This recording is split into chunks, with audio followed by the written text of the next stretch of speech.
Yeah. Hello, and welcome to Empowering Voices. In this podcast, we share unique and empowering stories of authors, entrepreneurs, and change makers. I'm your host, Mathana Senthil Nathan. I am an author, a client, and an official associate with Book Writing Venture. I invite our audience to take a few seconds now and subscribe, like, comment, and share. We thank you for doing that. We appreciate your efforts. All right, now let's get to the fun part. Today, I'm excited to introduce a very special guest, acclaimed international public speaker and thought leader, author of Racism Debunked, a self-help and self-discovery book. Lyndall A. Rhoden, welcome to Empowering Voices podcast. Thank you. Well, let's begin with some of the questions that we have for you here. Thank you, Lyndall, for taking the time to share your story and your passions with our audience today. Can you give me a brief overview of your life now, family, and your professional life? Wow, do we have 10 years? 10 years. I know you have a lot, right? Oh, wow. My life is like a mystery. I was born in Jamaica, and I grew up there for 17 years, and then I migrated to the United States of America, and I went to New York City. And from there, I finished high school, and in high school, I was the captain of my football team. They call it soccer, but it's really football. You know, worldwide it's called football because we use our foot. So this soccer business is not something I speak about. I play football. So after high school, I joined the United States Air Force. I was drafted to go in the Army. But at 17 years old, or 18, 19, when I graduated high school, I didn't really want to go to fight anyone in no war. So I thought about it, and then I joined the United States Air Force because I thought that was a more peaceful branch of the armed forces, you know. And leaving New York, I went to Texas to do basic training, and then from Texas, I went to Biloxi, Mississippi, and that's when I found out about racism. Because growing up in Jamaica, we didn't know about racism, as they call it. We have prejudices and stuff, just like everywhere else, but it was not a segregated society that I lived in. You know, we had Chinese, Indians, Syrians, we all go to school together, we play together.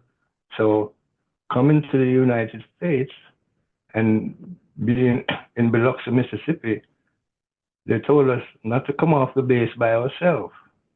And as a member of the armed forces, I was wondering, why is that? Why I can't come off the base by myself? I'm in the service. But that's when I really found out about racism that doesn't exist. Racism is just what you call a red herring for prejudice, because there's no race in the human species. Once you're born, you're a human being. You don't have to race to be there.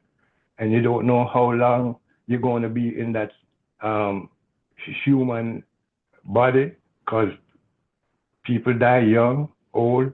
So, you know, you don't have to race to be there. And I didn't see any difference in the human species because of your skin color, you know? And it was kind of strange to me to be to be labeled as black, because what you see the shirt I have on? Yeah. What color is that shirt I have on? Black.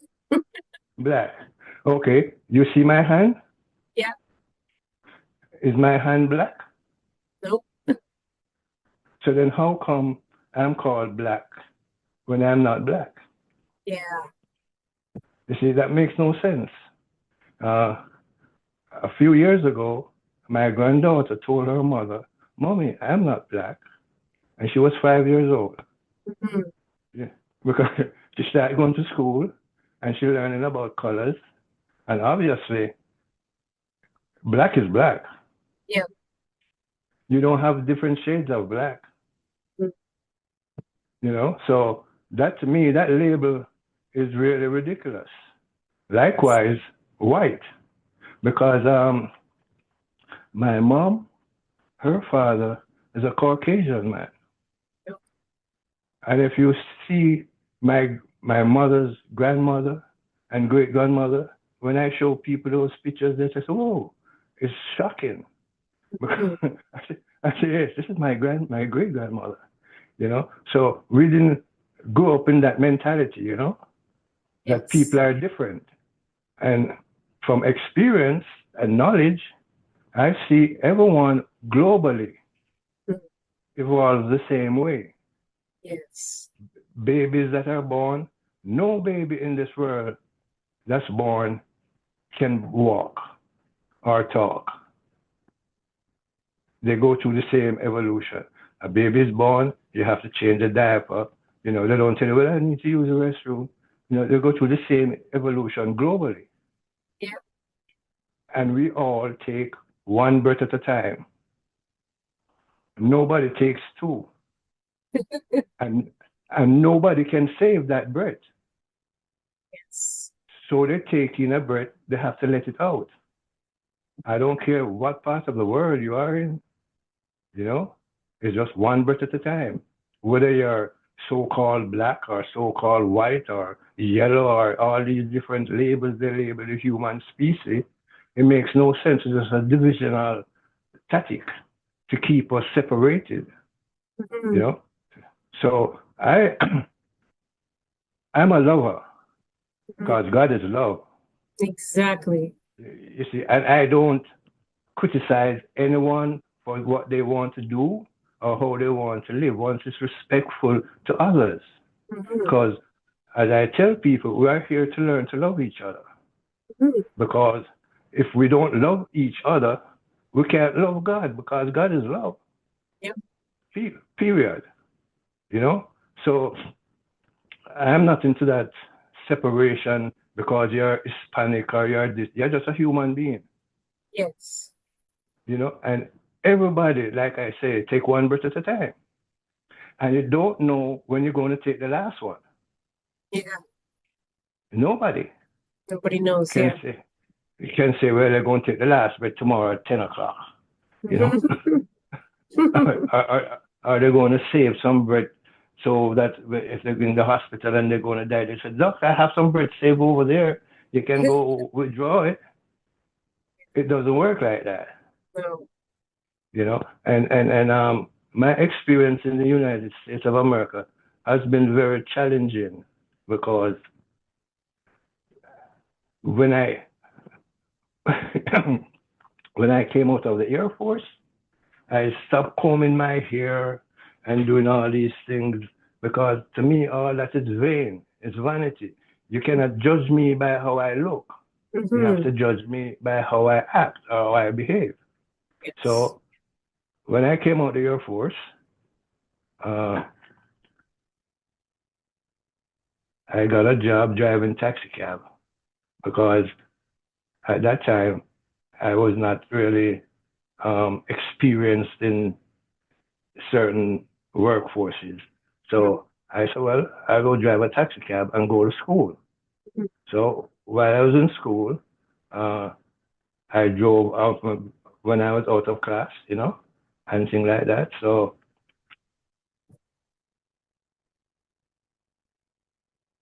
yeah, so when I was driving the taxis, I used to have to take it to the mechanic a lot. So I said, well, you know, I'm going to learn to fix cars Mhm. because I wanted to do something with my hands and stuff like that. So um, I went to learn to fix cars.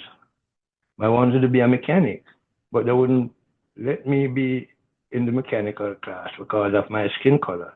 They were prejudiced, and it's only Caucasian they would let to be in the mechanical division Mhm. because that is a prestigious um, uh, a prestigious recognition if you're a mechanic and stuff like that. So they put me in the body school to do the body work, which is more laboring, you know.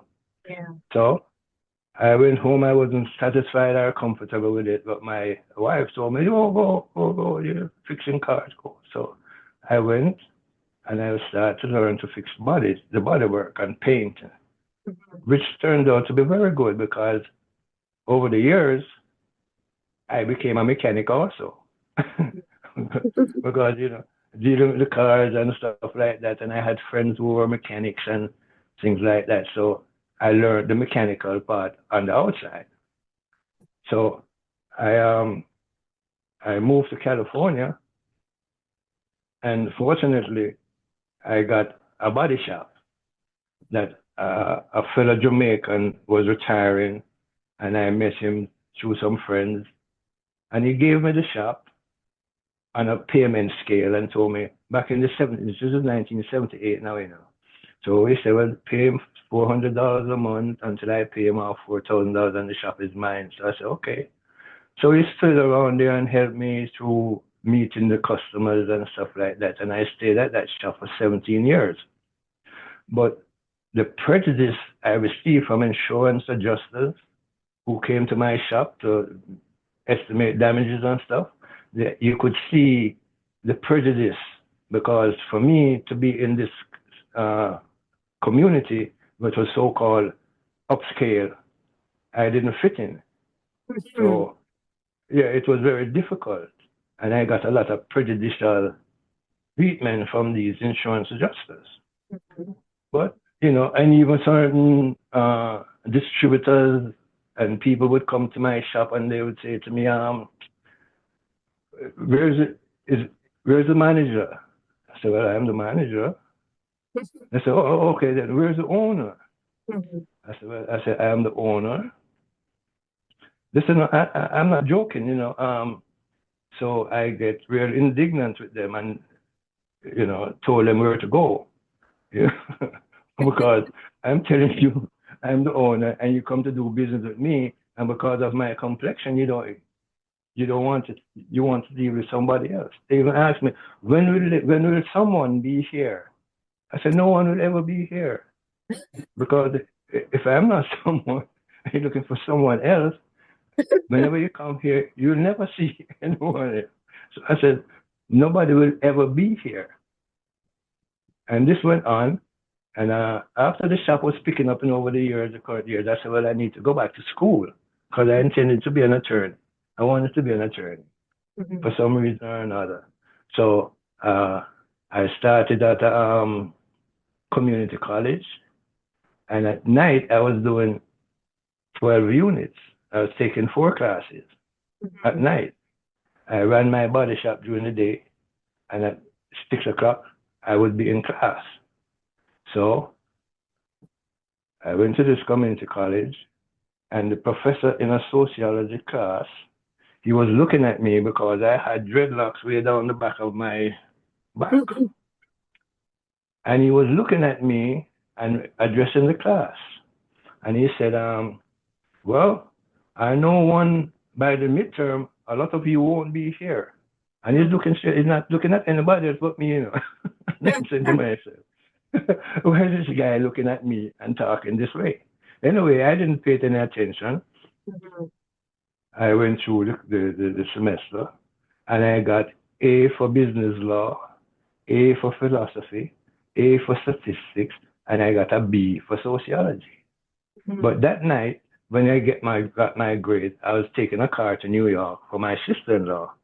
So I just took the grade and left. But when I came back to California, I looked at my performance. I never missed a class. I was never late. I always participated. And when I checked my grades, I was above an A. So I went to him and said, Professor, you gave me a B when I earned an A. Oh, it's too late to change it now. That upsetted me so much because it demoralized me. Yeah. And I'm wondering, if you're teaching someone, you want the best for them no matter what. Yes. But okay, I said, well, I'm not going back to school right now. So I didn't go back to school.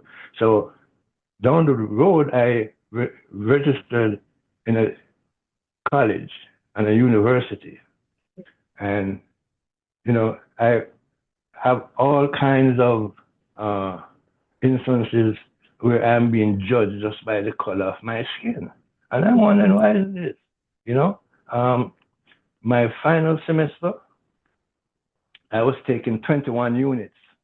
I had to get authorization from the dean because the next semester, the tuition was going up and my business was going down. So I just needed to finish and get my degree. Mhm. So I went to my chairman's department, but he wasn't there. And his secretary told me that, oh, Dr. Price will be back in about 15 minutes. I said, okay. I was in my work clothes, because I left my shop and I was in my work clothes. So in about 15, 20 minutes, I went back and another young lady was in the reception area. And as I walked through the door, she didn't greet me like say, good afternoon, how may I help you? Or, the first thing came out of her mouth as I walked through the door, you would not believe it. She said, all the janitorial jobs are taken. So I looked behind to see if anybody was behind me Mhm. because I didn't come for no janitorial job. Yeah. She didn't even address me as a fellow human being. Hello, how may I help you? To see what was my, purpose for being there. All she said to me was, all the janitorial jobs are taken. And then the lady who told me Dr. Price would be back in 15 minutes, she looked around at colors. I said, oh, no, he's here to see Dr. Price. And that was that. Mm. Now, we had an earthquake in California, and my university was damaged real bad. And we had to be shuttled to UCLA to use their library because our library was messed up. Mhm. So going down to UCLA, they provide a shuttle bus that leaves from Cal State Northridge to UCLA. There's no in between stops. So this this course I was taking, it was on primates, monkeys, apes, and I had to get information to do this paper. So I gathered all my paperwork and stuff and went back on the bus to come to back to where my car was parked. So the driver of the bus got up from on her seat and she walked by everybody on the bus. And she came to me and she said, may I see your ID?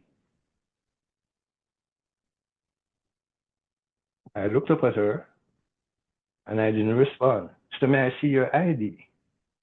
So this irritated me to a point now where I got really indignant and told her what to do and to go drive the bus because that's what she's paid for. She walked by everybody on the bus and came to me.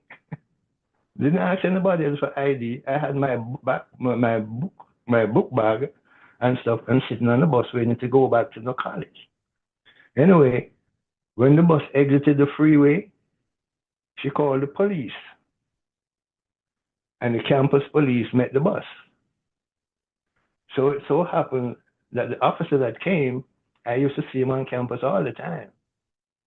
So I exited the bus and I stood up there and he asked, what's the problem? I said, well, I don't know. She called you, so she has to tell you what the problem was. And she told the officer that I look unkempt. So he looked at me, he said, man, go home. I said, all right, officer. I went home. So these instances of prejudicial treatment, what they call racism, is just ism, is just a red herring for prejudice because there's nobody superior. Everybody suffered the, the, the effects or the effects of the earthquake. All nations, we have all nations of people on campus. And everybody went through the same experience. Everybody was, there's no superior that, okay, the Caucasians were superior, so they wasn't affected by the earthquake. Everything is fine with them, But it's only the immigrants or the darker skinned people or these people that's really affected by it. It didn't go like that. Everybody was running up and down. Everybody was sharing pleasantries with each other. Everybody was trying to help each other because of what occurred, you know? So it didn't discriminate to say, well, one so-called race. Because everybody, when they get a cut or a bruise, the blood is red. It's no difference in in the body makeup of individuals because of their skin color. Because everybody, the face is the same, the hands are the same, 5 fingers normally, you know, and the left hand is not on the right side, and the right hand on the left side of some races. If you're a different race now, like, you know, I used to fix cars, like I tell you, and a Toyota part cannot fit on a Honda. No way, no shape, no form. They're all automobiles and they do the same thing, but the part they cannot is not the same manufacturer. Yeah. And even an earlier year Toyota part cannot fit on a later model Toyota. It's the same manufacturer. But in the human species, you can get a kidney from a kid. You can get a kidney from a body part from a different age individual. It don't have to be the same age as you. You know, the blood type is the same in globally. Whether it's A positive, B positive, is a similar blood type. And my sister worked at a blood bank when she was doing her undergrad studies, and she said she just asked, "What blood type do you have?" And they put it in a bucket. They don't differentiate. Okay, this is from so-called white, so put it in the white bucket. Or this is from black blood, put it over there in the black blood. You know, it seems so ridiculous to me. Yeah. Everybody, like I say, take one breath at a time, and you cannot save it. You know, and if you go to a function and you hear laughter, you don't know what nationality is in that room. You hear the laughter because nobody laughs in Japanese or French. I've never heard anybody laughing in Japanese or French to this day. Yeah, that's for You know, sure. we all laugh the same. We all cry the same.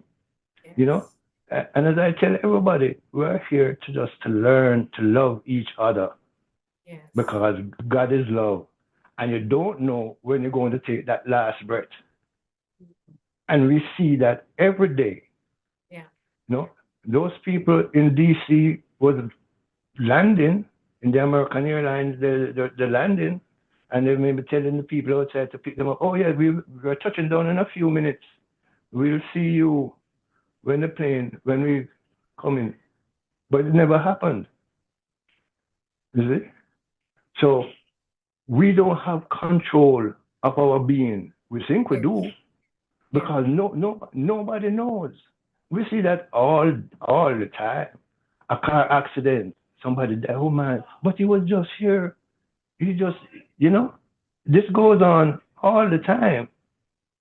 So that should be evidence that we don't have control of ourselves. Yes. The only thing that we have control of is the love we share with each other until that time comes when we don't have it to share anymore because God took us away. Yes. You know, it's one God. So I don't see all these different religions and baptism. God is not all those things. He could never be all those things. God is a spirit. Yes. That's why he can be with everybody at the same time. Yeah. You know, and you know, it's amazing to me. My life is like, well, a lot of my friends say, well, Lindy, you should write a book about your life. You should make a movie, you know, because I don't do anything of my own desire. Yes, I do things that I would like to do, but then sometimes it doesn't happen that way. And I say, God will be done. And I give thanks because in everything, I have to give thanks to God because his will be done, you know? Amen. And if we live that way, we don't have no hate for nobody, no matter what. You know, he says, vengeance is mine. You know, so people do me wrong, and people say, oh, I would do this and I would do that and I would do that. I say, yeah, but It's not going to reverse what happened. You know, somebody do you harm, or that's not right. You just move on and you say, vengeance is mine, said the Lord. If something has to be done to that person, I let God do it, because then it won't be on me, you know? Exactly.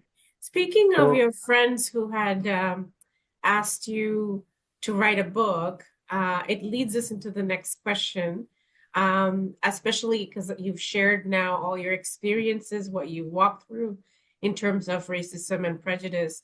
What was the deciding factor that prompted you to write this book, well, this particular book? the thing is that I see the misrepresentation of humanity, Mm-hmm. wherein people are labeled black and white and yellow, which doesn't exist in reality. Because if you have eyes to see, you can see that I am not black. I have on a black shirt. That's why I put on this black shirt to show you that my shirt is black. Yes. So it can, you know what I'm saying? It can explain the, the purpose of me trying to share with others. You know, because most people don't think about things the way I explain it. Because a lot of times in my taxi driving and even after my shops, I drove Uber for a while and I talk with some passengers in the event they want to talk. And many of them say to me, people need to hear this. I've never heard Yes. anything like this, it's really true, and they, some tell me, oh man, you've changed my life. I said, what? Yeah, because I'm speaking reality. I'm Yeah. not speaking of any fantasy. I'm not saying, oh, this is my opinion. Mm-hmm. No, no, because everyone You're have an opinion. speaking the truth. You're speaking It's what just, you're seeing. Yeah. it's just a fact. You cannot Yeah. refute what I say. Everybody takes one breath at a time, and you cannot save it. You have to let it out. I've Yes. never, and everybody do the same thing. In the morning, they get up, mostly, and they have a breakfast and they go to work and they do the same procedure on a daily basis. You know, Exactly. Yeah. there's So, no difference. yeah. So writing, so you're saying that the people that have spoken to you have convinced you to write a book about your Yes, experiences. yes, And yeah. and So and that's, they say most people need to hear what I'm saying. yes. Yeah, because it's not, and I talk to my sisters on a daily basis, and this one particular one, she was the New York State uh, social services coordinator, and she says she went to when she was doing her master's, she got to these different seminars and different things. But she said, something, I've never heard it put the way you put it, and you Mhm. cannot refute it. It's not something I'm making up, or it's just a fact. You know, Yes. yeah. So in in my experiences, you know, I grew up in a loving family. I never heard my mother arguing with anybody ever. Mhm. Never. So we're not confrontational and all these things, we're just peaceful. And Yes. yeah, when I look at an individual, my whole thing is just to do a good. You Mhm. know, I have knowledge in a lot of things. Like I say, when it comes to automobiles, I I I was one of the best, I should say, because I didn't do anything of my own accord. God do hold my hands in everything I do. And in 17 years, I had that one body shop in North Hollywood, California. I never had one complaint or comeback.